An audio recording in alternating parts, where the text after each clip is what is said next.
In this final video about Teams, you will learn how to run reports and generate student progress reports in the Teams system.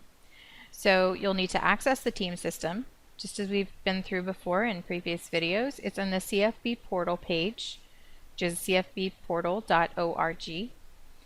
Click on the Teams link, and you'll be prompted to log in with your CFB credentials.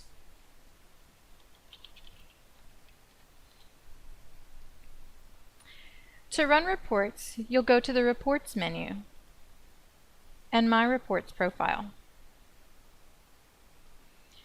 Business is, I believe, used for making purchases, supplies through the warehouse, so that probably won't be something you have to worry about, at least not your first year teaching. However, within the Student menu, you'll have the Grading Reports menu right here, and these are very useful. At Perry, we were required to post students' grades weekly. Here, let me resize this for you. In order to keep them on track and help them understand where they were as far as passing or not passing, what they needed to retake, what was missing. And it actually really improved student achievement because they were made aware and conscious of their progress through the course. So I used the Class Assignments Teacher Report to generate a weekly grade post. This is something that you may find very useful. Even if you don't post it for your students, it may be useful for you or to help communicate with your parents or other teachers about students and how they're doing in your class. So within this option in the Report Profile menu, you'll see that you have all these parameters that you have to set up in order to run a report. Now, I was at Perry, so this is a default. It should default to whatever your school assignment is for the year. And we're in 2014. Here where it says grade type, you have a couple of options. You can choose to generate a report that includes all of the students' grades for the entire year. You can do it by 9-week grading periods or quarters. You can do it by 9-week progress reports, which are every 3 weeks. And you can just generate reports based on semesters or based on their final grades. I typically will not use all because when it gets to your second, third, fourth grading periods, you end up with a incredibly long list of grades for each student, which really is a waste of paper, especially if they're grades that the students cannot alter because those grading periods have ended. So it may be a good idea for you to choose either a progress report period or a grading period. We'll choose the first 9 weeks grading period and just update it throughout the year by choosing second 9 weeks or third 9 weeks. We'll go with the second because I believe all those grades are already in there.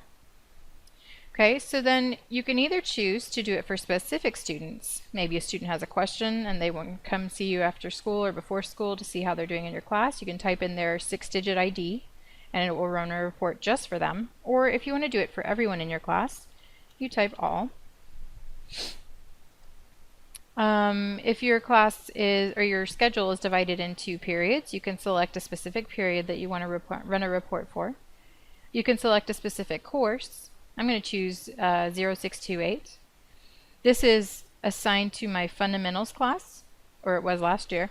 And you can figure out which numbers your courses are assigned to by looking for the course number field in the attendance list or in your gradebook. So it's in both places, and that'll kind of help you figure out what these actually mean. Sections, if you have more than one section of a class. I only had one section of fundamentals, so there it is. If you want to choose to print the students' names, I don't recommend that you hang it up in the room for students to look at because that is a breach of confidentiality, really. So I typically choose no, and then it puts the students' ID numbers instead. And really the student just has to look for their ID to find their information. There's no reason to include a dropped student who's no longer in your class if you're running a grade report for your class.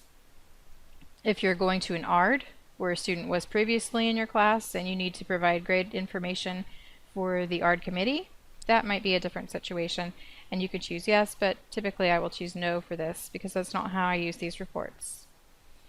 If you are not including the names, I would choose to include the IDs. You may not need both of these pieces of information, but you probably do want at least one of them. And yes, of course, we would like our grades.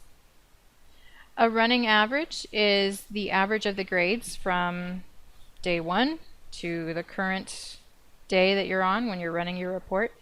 I find that's very helpful, especially if students are getting close to the end of a grading period and they need to know how they're doing as far as making or breaking their passing goals.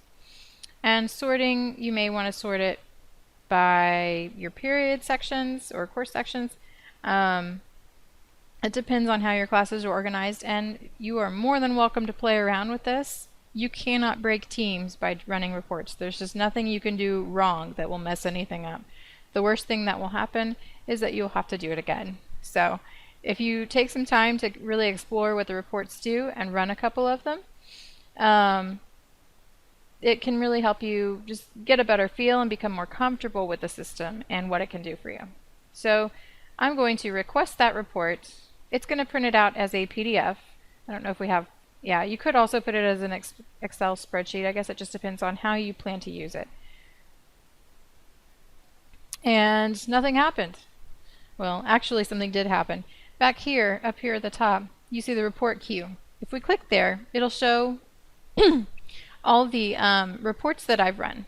Earlier, I ran a copy of my W-2, so that's complete, and if I click here on the complete button, then it would open it up as a PDF.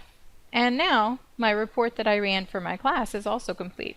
So if I click on that, it opens up a new window, and I'm not going to make it super big. There's no names, so it's not a confidentiality issue, but you can see that you have averages and all the student grades within that report. And you can print that off and post it in your room. Also within the report profile menu here is the reassessment report that many of your principals will probably expect you to run, as it is part of our district grading policy that students have the opportunity to reassess. This just provides documentation for you and for your campus administrators that students either did or did not take advantage of the opportunity to reassess, and when they did it, you know, what assessment it was, whether or not they were notified, that sort of information. So again, you would choose your course section. Okay, all of them, because I only have the one. Enter the assignment exactly as it is in the gradebook. So if my test was, you know, fractions 2, then I have to type fractions 2. There's a space, there's a capital, there's the number 2, not the word 2. It has to match it. So typically before I run these reports, I will go back to my gradebook and make a quick note of exactly how I chose to spell it at the time. The maximum grade you'll want to enter is an 85, because anyone who got an 85 or higher will not be eligible for retesting. And you may want to name it. I'll typically just write my name and then maybe the test. It's not super important what you type here. And again, you request the report. And where's it going to show up? In the report queue up here at the top. So we'll click over there and you'll see now instead of 2, I have 3 reports. And one of them is in progress. So when this finishes, and it will only take just a couple of seconds, this will change to complete. You can click on it and it opens up into a new PDF file. Another kind of report you may choose to run, if we go back to our home menu, and let's choose classroom grading. I'll go into my fundamentals class this time. Is down here in the reports list. I like to give my students progress reports to take home and get signed. Teams will automatically generate those progress reports for you. If you come down to if you go to your grading book and then you come down to the reports button, and you have a lot of options of reports. Again, you can't break it. Just click on stuff, see what happens. I like, for my students in middle school, the individual progress reports secondary option. You'll see what that looks like here in a minute. It'll open up a new window. And within that window, it'll make a PDF file for you for each kiddo. And it'll have their assignments, the date they were assigned, the date they were due, their grade, and their running average, as well as a space for you to write whether or not you'd like a conference, write any additional comments, have the parents date and sign, and have the students date and sign all at the bottom. These are very, very handy for ARD committees, for parent conferences, for sharing with administrators if they need to see a student's progress, for sending you just even for keeping the kids aware of how they're doing. So this is a great report to use in a lot of circumstances. And again, that is available through your gradebook and in the reports option. Okay, so that's really it as far as running reports. You are now, if you have gone through all 3 of the videos, a Teams master, and it is time for you to try this on your own.